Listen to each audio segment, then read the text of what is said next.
राजसाहेब हे धोरणी नेते आहेत, दूरदृष्टी असलेले नेते आहेत. त्यामुळे कदाचित त्यांच्या या वक्तव्याची प्रचिती आणखीन 10 वर्षांनी जनतेला येईल की धुरंधरमुळे तुम्ही रस्त्यांवरचे खड्डे विसरून गेला होता. त्याच खड्डे असलेल्या रस्त्यांवरून गाडी चालवत चालवत तुम्ही थिएटरमध्ये पोहोचलात आणि मस्त एन्जॉय केला सिनेमा आणि परत त्याच खड्ड्यांमधून गाडी खिळखिळी करत घरापर्यंत आलात. पण तुमच्या काय खाट लक्षात आलेलं नाहीये की रस्त्यांवर खड्डे किती आहेत. तुम्ही धुरंधरच्या मस्तीत होतात.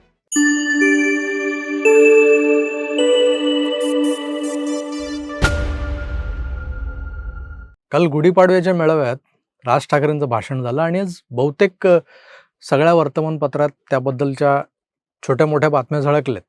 राज ठाकरेंच्या आजवरच्या मेळाव्यांच्या तुलनेत फारसा न वाजलेला हा मेळावा होता बहुतेक, आणि बहुतांश पत्रकारांनी त्याची दखल घेणं टाळलंय, म्हणजे त्यावर भाष्य करणं टाळलंय. पण राजसाहेबांनी या मेळाव्यात त्यांच्या पक्षाच्या महानगरपालिका निवडणुकीतल्या परफॉर्मन्सचा आढावा घेणं अपेक्षित असताना किंवा अपेक्षित यश मिळालं नाही त्यावर काहीतरी बोलणं अपेक्षित असताना जे होतं अपेक्षित तसं न होता त्यांनी याही खेपेला निराशा केली त्यांची, जे राज ठाकरेंना ऐकायला येतात की साहेब आज काहीतरी भारी बोलणार आहेत. पण तसं घडलं नाही.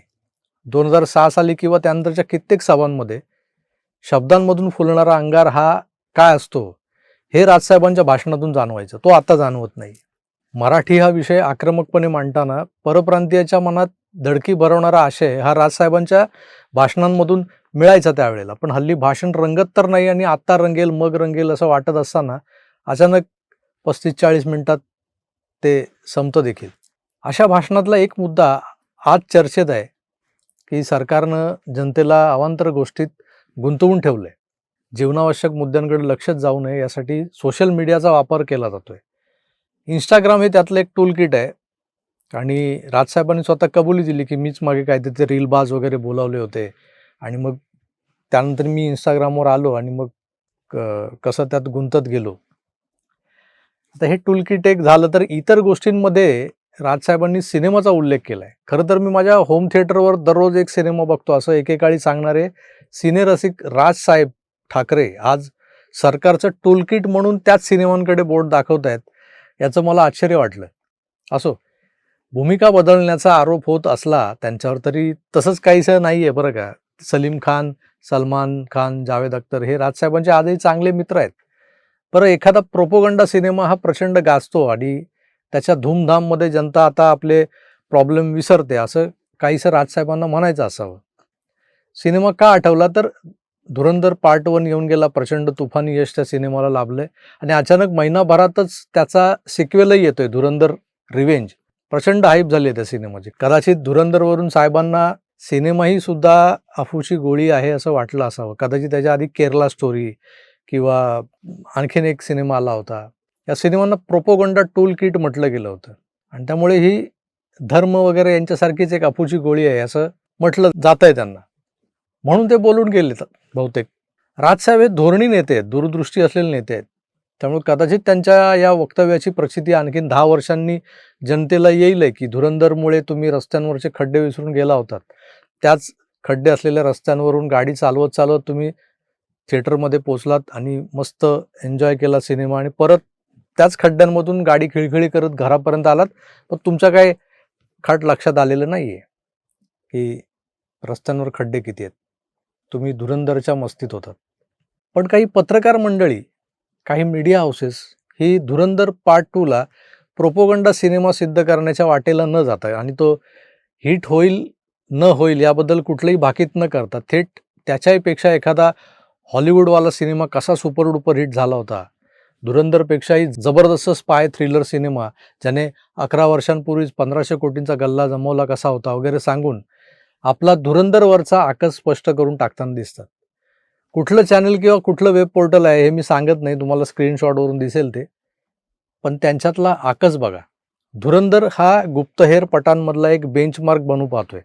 किमान बॉलिवूडमध्ये बनणाऱ्या स्पाय फिल्म्स त्यामध्ये म्हणजे एकता टायगर, टायगर जिंदा आहे, टायगर 1, 2, 3 वगैरे, पठाण, जवान, वॉर, हे यशराज फिल्मच्या स्पाय युनिव्हर्सच्या सिनेमांमधला फोलपणा, राष्ट्रप्रेम गेलं बोंबलत, पण भारत पाकिस्तानमधलं ते उथळ रोमॅन्टिसिझम जे आहे दाखवताना हिरो रॉचा अधिकारी, हिरोईन ISIचे कोणतरी गुप्तहेर हे दाखवणं, मग त्यांच्यात गुटरगू होणं, एखादं गाणं त्यांचं, मग त्यांचा रोमांस बर्फात शूट केलेला. या सगळ्या स्वप्नरंजनाच्या बाहेर पडत असली स्पाय स्टोरी काय असते हे दाखवणाऱ्या धुरंधरच्या यशानं बॉलिवूडी खानावळ हगवून लागल्यासारखी पिवळी पडत चालली आहे. आणि त्यांच्याकडून प्रोपोगंडा पसरवला जातोय की पहिल्या धुरंधरच्या तुलनेत दुसरा धुरंधर म्हणजे पार्ट 1 पेक्षा पार्ट 2 हा जास्त लांबीचा तर आहेच आणि रटाळही आहे. काही युट्यूबर्स सुपाऱ्या घेऊन धुरंधरच्या स्टोरीचे स्पॉयलर्स देताना दिसतात, म्हणजे सगळं रहस्य उलगडून टाकत लोकांमध्ये उत्कंठा शिल्लक राहू नये हा त्यांचा गेम प्लॅन आहे. म्हणजे गंगाधरही असली शक्तिमान आहे हा जो काही स्पॉयलर असतो ना, जो शेवटपर्यंत आपल्याला माहीत नसतो, म्हणजे खरा कोणी कोण होता हे आपल्याला कळत नसल्यामुळे आपण सिनेमा बघतो, पण तोच कोणतरी येऊन सांगितलं अरे खरा कोणी तर अमिताभ बच्चन होता, झालं बोंबललं. हे जे स्पॉयलर्स देणं जे असतं ना, ते स्पॉयलर्स देऊन धुरंधर बघायला कोणी जाऊच नये हे सगळं चाललेलं आहे. तर बडे साहेब कोण आहे, जसा बाहुबली को कटप्पाने क्यों मारा हा जो काही प्रश्न अनुत्तरित राहिला होता, आणि त्यानंतर जो काही असा एक रबरासारखा ताणलेला एक उत्कंठावर्धक एक अवकाश निर्माण झाला होता की दुसरा पार्ट कधी येतोय, सिक्वेल कधी येतोय. त्यामुळे या सिक्वेलमधली जी जान असते ना, ती स्पॉयलर देऊन अशी ती बर्बाद करून टाकायची, वाट लावायची, हा सगळा गेम प्लॅन आहे. पण आपल्या या मराठी वृत्तसमूहानंतर कमालच केली की कशाला धुरंधर बघायला जाता, अहो त्याच्याही पेक्षा जबरदस्त स्पाय थ्रिलर असणारा हा इंग्रजी सिनेमा जो OTTवर उपलब्ध आहे तो बघा. ज्याने 11 वर्षापूर्वीच, आताचं काय घेऊन बसला, 11 वर्षापूर्वीच 1500 कोटींचा धंदा केला आहे. म्हणजे नक्कीच तोडफोड सिनेमा असणार तो, नक्कीच आहे, नक्कीच आहे. हे ज्या सिनेमाबद्दल बोलतायत ना, तो ब्रिजेस ऑफ स्पाय असं नाव असलेला हॉलिवूडचा सिनेमा उत्तम स्पाय स्टोरी सिनेमा आहे. आणि हॉलिवूडमध्ये अशा स्टोरीज किती परिणामकारकरित्या मांडल्या जातात पडद्यावर हे काही नवीन नाही आहे आपल्याला. स्पेशल इफेक्ट ज्याला VFX वगैरे म्हणतात, त्यात तर हॉलिवूडकर हे सगळ्यांचे बापच आहेत. मग ब्रिजेस ऑफ स्पाय हा उत्तम सिनेमा का नाही बनणार, पण त्याच्या उत्तम असण्याचा धुरंधरच्या ग्रेट असण्याशी काही संबंध नाही. ज्यानं 11 वर्षापूर्वीच 1500 कोटींचा बिझनेस करून टाकलाय असा हॉलिवूडचा सिनेमा ग्रेट आहे म्हणून धुरंधर बघू नका, किंवा तो ग्रेट आहे म्हणून धुरंधर काय पुचाट आहे असं अप्रत्यक्षरित्या सुचवणारे हे कोण तिस्मार खान. आणि गॅस टंचाई आहे, युद्ध सीमेवर पोहोचलंय म्हणून लोकांचं ध्यान हटवण्यासाठी इंस्टाग्राम वापरलं जातंय. रील्स आणि शॉर्टच्या नादात डान्स बार सारखा बोटांचा व्यायाम पुन्हा सुरू झालाय. सिनेमाही असाच ध्यान भटकवण्यासाठी हिट केला जातो, हे सुद्धा आपल्याला ऐकावं लागतंय. तेव्हा मला टी व्हीवरची स्प्राईटची ॲड आठवली, दिखावे मत जाओ अपनी अक्कल लगाओ. ISI, दाऊद गँग, अल कायदा आणि अमेरिकन डबल एजंट हे मिळून आपल्या देशाची वाजवत होते एकेकाळी. त्यांना त्यांच्याच घरात घुसून प्रत्युत्तर देणारा एक चायवाला पंतप्रधान बनून आल्यानंतर काय काय घडायला लागले, जे ते अज्ञात मारेकरी, अननोन गनमॅन्स, भारतासाठी मोस्ट वॉन्टेड असणाऱ्यांचे कॅनडात पाकिस्तानात पडणारे मुडदे, बांगलादेशात लागणाऱ्या आगी, हे सगळं कसं घडतंय, कोण घडवतंय किंवा कोण आहे याच्या मागे, आणि यातला खरा धुरंधर कोण आहे, कोणाच्या दहशतीमुळे हे लसणीचे कांडे तुर्तास तरी शांत आहेत, हे कोणाला घाबरतात, कोण यांची त्यांच्या घरात घुसून वाजवतोय, हे बघून हे समजून जर भारतीयांचा ऊर अभिमानानं भरून येत असेल तर असले प्रोपोगंडा मूवीज आम्ही भारतीयांनी जरूर बघितलेच पाहिजेत. ईदच्या दिवशी सिनेमा रिलीज करणाऱ्या खानावळीच्या सिनेमांनीच 100 करोड क्लब गाठायचा असं काही आहे का? आदित्य धर सारखा एखादा हिंदू काश्मीरी निर्माता त्यानं 1500 कोटी कमावले तर दुःख कशाला होतंय?